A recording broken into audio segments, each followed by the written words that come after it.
Part 6, The Twina Manifestation. In the preceding section of this book, we have shown you that it is impossible for the human mind to understand just what the ultimate principle of power in itself is in its essential nature and being. Likewise, we have shown you just how it is possible for us to know that there is such power at all. Just as you have seen that, when you consider the I Am center of being within yourself, you must rest content with the inevitable, invariable, and infallible report of self-consciousness that I am I, so you find you must rest content with the inevitable, invariable, and infallible report of your reason that power, the ultimate principle of all power, is and must be present and in being. In both cases you are confronted with a final mystery, not two final mysteries, however, but the two aspects of the one final mystery. But, likewise, just as you find it possible to discover just how the I Am I manifests and expresses itself in your personal activities,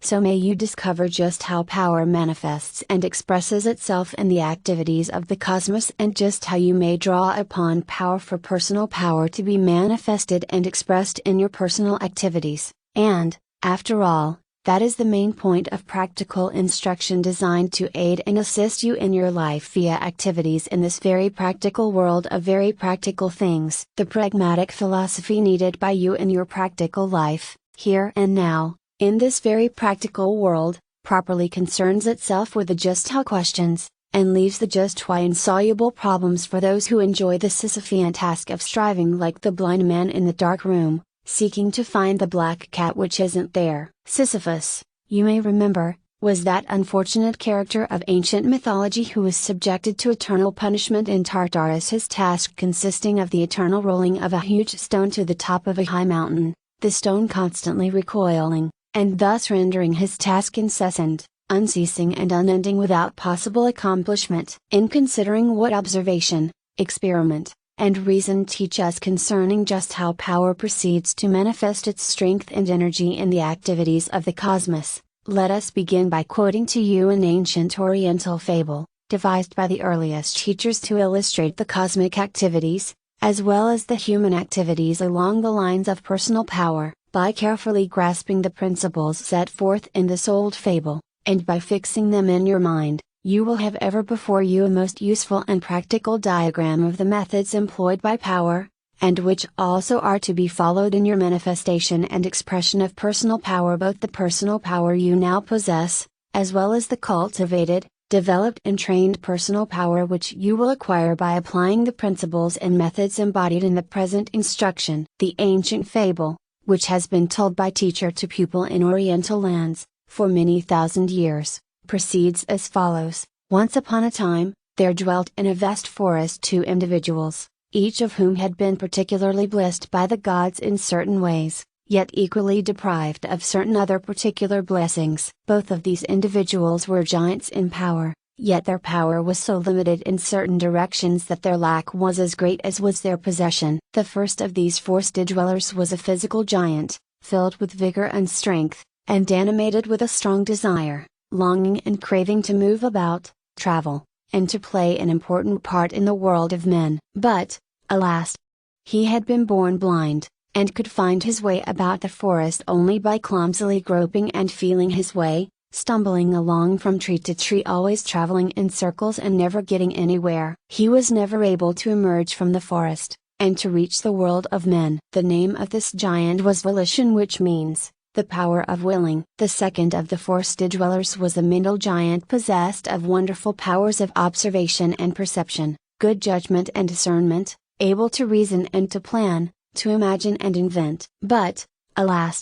He had been born with withered legs and paralyzed arms, and was unable to travel around and about by means of his own powers of locomotion, or to employ his arms in any natural activities. His great mental powers went to waste by reason of his physical deficiencies. In his way, he was quite as helpless as the physical giant. The name of this second giant was Ideation, which means the power of thinking. And so, these two great giants, one a physical giant, the other a mental giant, dwelt apart from each other in the great forest, each being dependent upon friendly neighbors for his food and raiment, each living the life of a helpless beggar, and each unable to fulfill that destiny for which his great powers would seem to have fitted him. In neither existed that combination of seeing and doing, that necessary coordination of essential powers, yet each had what the other lacked, and each lacked what the other possessed. In each was power going to waste, power unable to express and manifest itself. One day, the blind giant,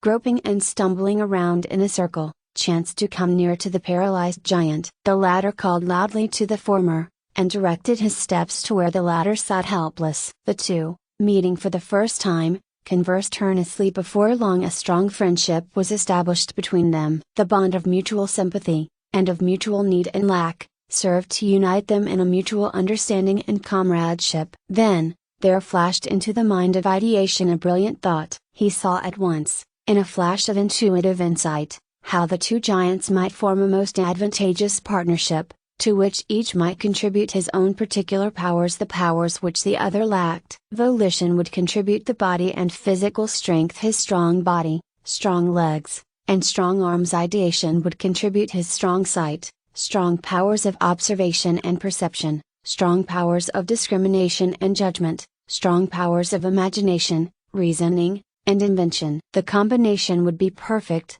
said ideation, and volition enthusiastically embraced the opportunity thus afforded him. And so, volition, the blind giant, lifted up ideation, the paralyzed giant, onto his shoulders, and the pair started forth through the forest, toward the world of men. Guided by the keen eyes and brain of ideation, and carried by the sturdy legs and body of volition, the pair traveled far and fared well. The eyes of ideation saw clearly and keenly, and his mind not only pointed out the best paths and roads to travel, but also planned well the journey. He mapped out new scenes of travel, and devised the best routes, and he discovered the places at which food and shelter were obtainable. He found work to be performed by volition, and told him how to do it efficiently. In this way the pair supported themselves ably, under the direction of the keen-sighted and keen-witted ideation. On the other hand, volition, the blind giant, with his superb physical strength, carried the pair easily and rapidly over the road, and performed the physical work which served to support the pair and to accomplish their joint purposes. He did his work well, the work which such a strong, vigorous giant might be expected to do. Guided by ideation, he no longer wasted time and effort in traveling about and in performing his tasks. His sturdy body, legs, and arms had found an equally strong pair of eyes, and a brain capable of functioning efficiently. And so, as has been said, the pair traveled far, and fared well. The wise ancient Oriental teachers concluded their relation of the fable by the recitation of its moral and application, as follows. Here you have the story of nature and of man. Nature in her earlier years was like the blind giant, filled with power and with longing to act, but unable to see its way before it. It stumbled and groped, often traveling around in circles and retracing its steps. Blind nature, though strong of will, was unable to perform its desired tasks as it wished to do. It made mistakes, it failed, it went round and round, ever trying to find a way, often proceeding into the blind alleys of the forest, only to be forced to retrace its steps. It could not see, it often acted like a sleepwalker, with a strong purpose but lacking definite direction. Only when it evolved its ideative powers and coordinated these with its blind will, was it able to proceed with intelligence and indefinite directions. This is the story of nature, my sons. Thus does it work, thus does it proceed, thus does it create and accomplish. Then the sages continued, and like unto it, is the story of man. In each man there is the blind giant of will, full of energy and vigor, filled with a burning desire and urge to express and to manifest its powers of action, yet of itself capable merely of stumbling and blundering, groping and feeling its way, and usually traveling in circles. Likewise, in every man there is found the crippled and paralyzed thought, keen-eyed and keen-witted, resourceful,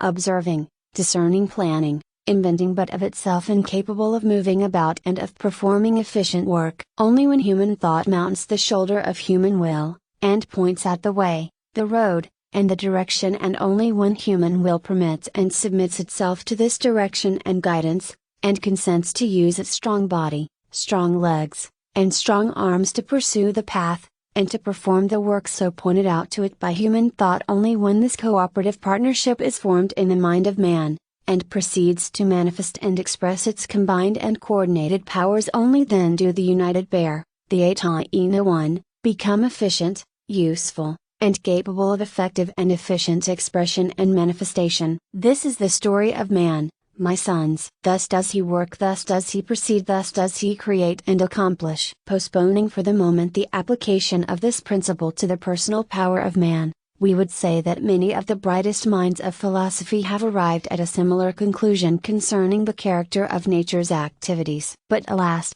Many of them saw only one side of the story, and ignored the other. Some, like Schopenhauer, saw only the will aspect, and sought to explain thought as an evolution of will, a product of the activities of blind will in nature. Others, certain of the great idealists, saw only the thought aspect, and sought to explain will as a product of evolved thought. Each of these schools of philosophy explain matters quite satisfactorily up to a certain point, but each failed to perceive the dual aspect of nature's activities, the respective aspects of will and thought, the twin manifestations, combined and coordinated as equal partners, each impotent without the other. Later philosophers, however, have seen the truth embodied in the ancient Oriental fable, and have sought to build systems of philosophy upon it, and the tendency is now in that direction. And this is well, for it is the only way. Schopenhauer postulated a cosmic blind will as the ultimate principle of power, and explained the universe in its terms. Others followed him along these lines,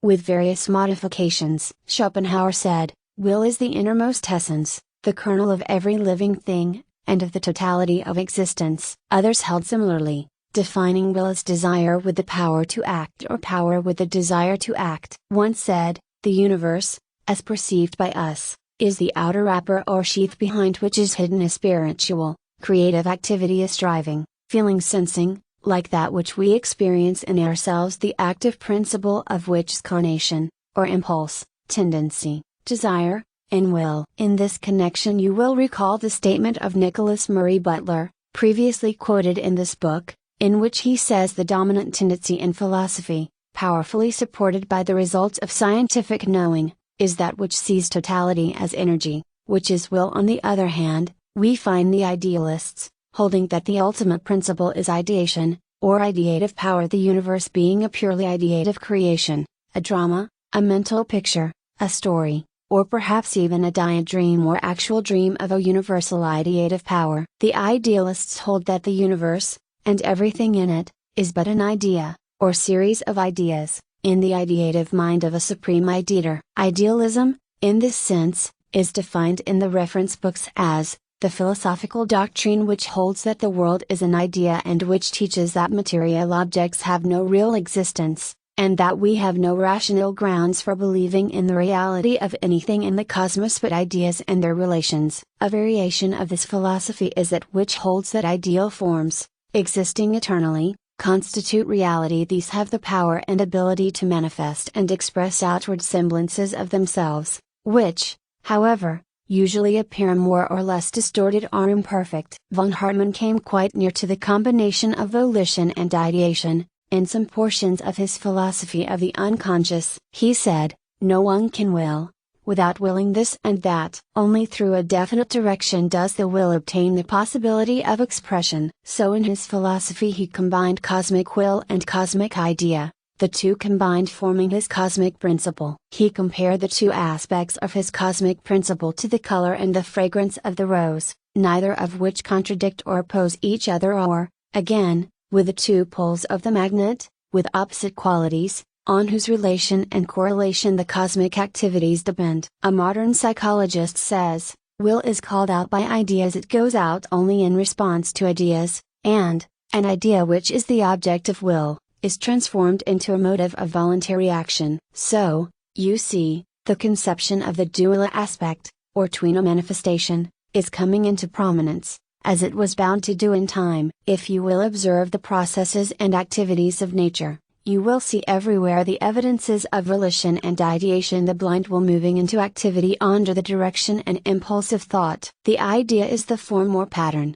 which the will is always endeavoring to manifest and express into objective and material existence. If you wish a working philosophy of the ways and manner in which nature proceeds, and by which her creative activities seem to be accomplished, you can do no better than to employ, at least tentatively, the general idea of those philosophies which include the conception of the coordination and correlation of will in thought, of volition and ideation, as illustrated in the ancient Oriental fable. By this, however, we do not mean to indicate that we believe that power, the cosmic ultimate principle, is, in itself, merely volition and ideation. On the contrary, we rest on our previous statement that all we can say of the essential nature of power is, simply, that it is and must be eternal, uncaused, and self-existent. All that we mean to imply concerning cosmic volition and cosmic ideation, is that these appear to constitute the tween a manifestation of power in the cosmos, and seem to be the special and particular instruments or machinery by means of which power accomplishes its creative expression and manifestation in the cosmos. Be sure that you understand us correctly in this distinction, for the differentiation is an important one. It is as illogical to identify power with its instruments and machinery, as it is to identify the I am I or master self with its own particular instruments and machinery. Personal power, in man, being a part of the general manifestation and expression of power in the cosmos, for there is no other power of which it may be the expression and manifestation, must come under the general rule of the expression and manifestation of power in the cosmos. That is to say, it must be governed by the tween a manifestation along the lines of volition and ideation of will in thought. Investigation and observation, aided by actual experiment, prove this to be the case. As might be expected, the I am I or master self, being a focalized center of presence and power, created by power in its cosmic manifestation, naturally proceeds to express and manifest itself in activity, just as does power manifest and express itself in its greater activities, i.e., by employing the instruments and machinery of volition and ideation. All of man's activities are perceived to proceed under this rule. In this connection, however, you must not overlook the fact that the mental and physical activities of man proceed along the lines of subconscious processes as well as along those of the ordinary consciousness. There is subconscious will, and subconscious thought, as well as conscious will and conscious thought. In fact, a very large percentage of man's will activities and thought activities proceed on the subconscious planes or levels of his being. Man's physical growth, and the processes of his physical organism, proceed almost entirely along the lines of subconscious activity. There is ever present the will, pressing forward to accomplish its work of growth,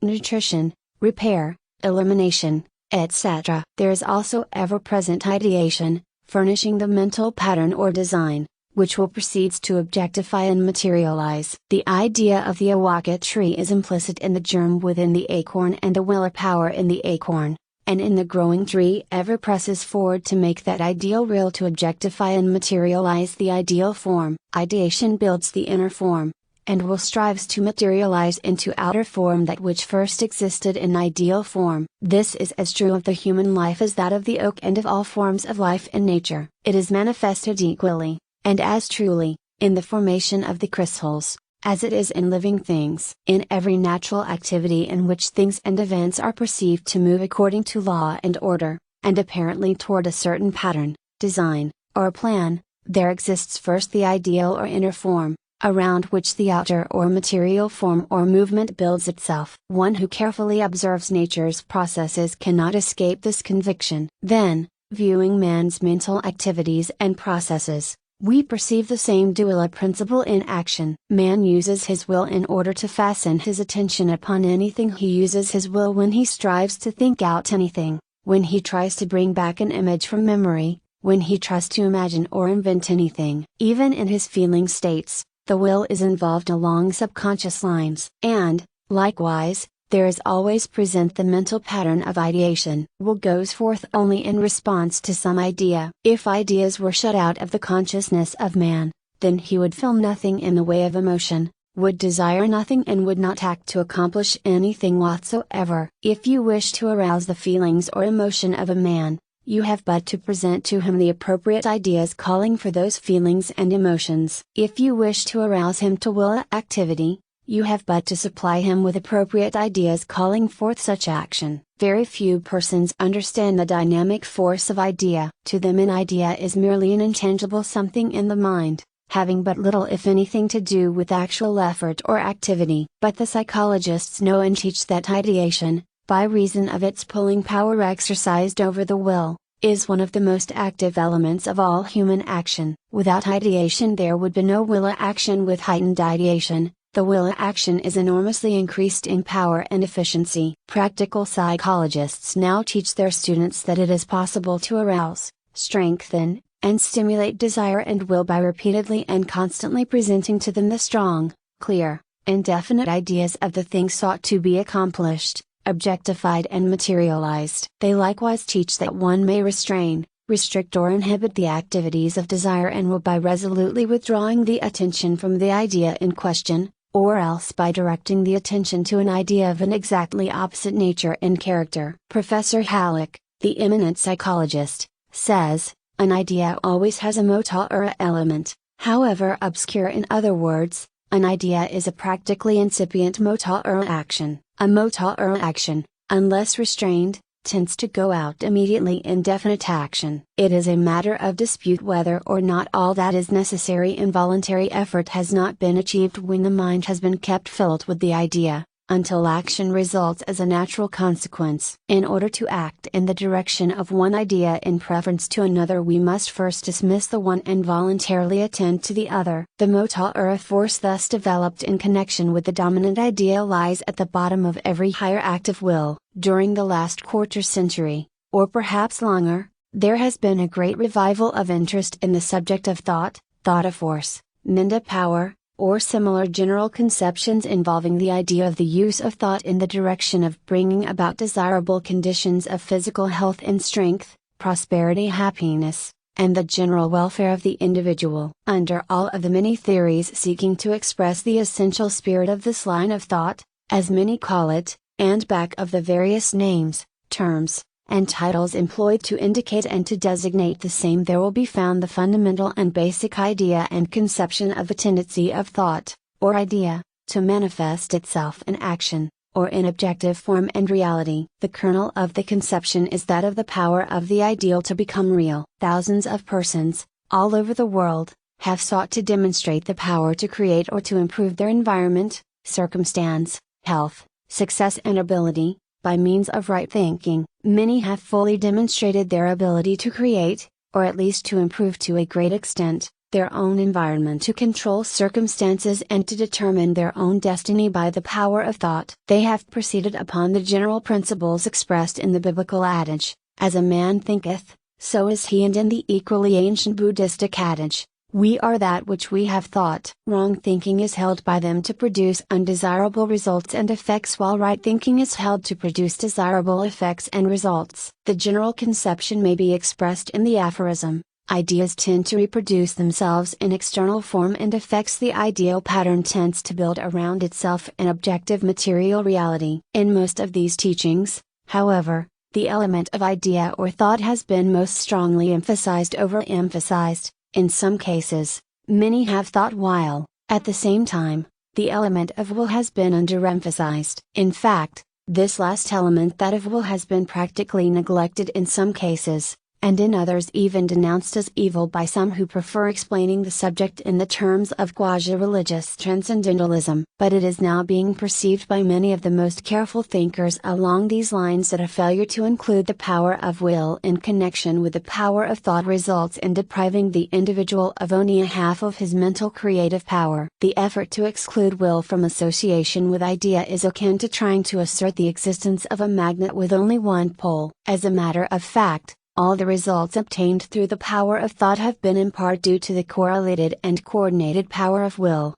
though the persons obtaining these results have not been aware of this fact. Ideation without volition, thought without will, is but the paralyzed, keen-sighted giant of the fable, who can do nothing of himself, but who requires the strong body, strong arms, and sturdy legs of the blind giant before effective results may be obtained. But, at the same time, we must ever remember that it is equally true that the blind giant of will cannot proceed intelligently or effectively until he has raised the paralyzed, keen-sighted ideation to his shoulders. In this union alone is there the real strength of that which is called Minda power, thought force, or thought power. Of these two combined, coordinated, and correlated mental elements may it be said, A united, they stand divided, they fall. To the many persons who are earnestly seeking to manifest thought in action, objective form, and material results, but who, while obtaining results sufficiently satisfactory to justify them in asserting that there is something in it, still feel that they have somehow, some way, not quite got hold of it. The idea of the correlation and coordination of ideation and volition, thought and will, the partnership of the two giants, will come as a welcome revelation. Many such persons, once this idea has been presented to them, will recognize its truth by reason of their own experience. They will realize that they have at last discovered the secret of personal power, and they will then proceed to a greater and fuller manifestation of that power than has heretofore been possible to them in their own nearsighted view of the principle involved. On the other hand, there are many who have been striving for success by means of the application of will power alone. But in many cases this method has failed to attain the desired end. Such persons are often found wandering around aimlessly, traveling around and around in circles, like the blind giant ever moving, but never getting anywhere. They feel strong desire and strong will stirring within them, but they do not know in what direction to apply these forces. They want to move and to act, but they do not know where to move or in what direction to act. They are like the squirrel in the cage, constantly on the move, but never making a step of real progress. It should require no argument to convince one that without a pattern nor mold, mental or physical, it is impossible to create anything. Idea is a mental image, form, pattern or mold which is followed by will when it exercises its motivia power in creative activity and effort. This being seen, how can anyone reasonably expect to create environment, conditions or circumstances, unless he first mentally creates the idea, image, pattern or mold, the type or form of that which he wishes to create in the objective, material world? Likewise, it should require no argument to prove that the clearer, the stronger, and the more complete the mental pattern, mold, or image idea, in short really is, then the better, the more efficient, and the more complete will be the materialization of that idea. Just as in nature, every process of materialization has been preceded by an idealization, so in man every achievement in the direction of materialization, all of his creative work and results has been preceded by his idealization, the image formed in the mind by ideation. This being so, every intelligent person must see that if one wishes to attain success in any creative undertaking, he should first strive to idealize and create a clear, strong, definite mental picture, pattern, or design of that which he wishes to materialize in objective form. Successful men, indeed, have always followed this method, though they may not have understood the psychology underlying their action, nor the great cosmic principle involved in it. Many failures in life are due, directly or indirectly, to a failure to understand and to apply this principle. Those who hold to the teachings of the new metaphysical movement, under some of its many names, concerning the power of thought, and the power of mind, will find in the ideas advanced in this book not a contradiction of their own beliefs and convictions, but rather an addition to them, and an explanation of them. All that they now believe concerning the power of thought and its manifestations, this book also holds to be true in principle, perhaps even more strongly and with greater certainty than do they, themselves. But this book strives to lift the conception of dynamic thought from the realm of shadowy unreality and ghostly being, to that of a living, real, acting, striving, creative power, the body of which is volition, will, in the mind of which is ideation, thought. We ask you boldly to face this truth, to recognize, realize, and to manifest the tweener giants of personal power, in whose being vibrates the energy, force and power of the ultimate principles of power. Those whom power hath put together, let no man put asunder. In fact, no man can put them asunder if he would manifest personal power efficiently, for they are not two separate and distinct things, but rather the two poles or aspects of the same thing. Let us now proceed to the consideration of the practical methods whereby the principles which have been considered, described and explained, may be manifested efficiently in actual effort in your life work. It is said that the proof of the pudding is in the eating, so let us proceed to the table upon which the feast of good things is spread.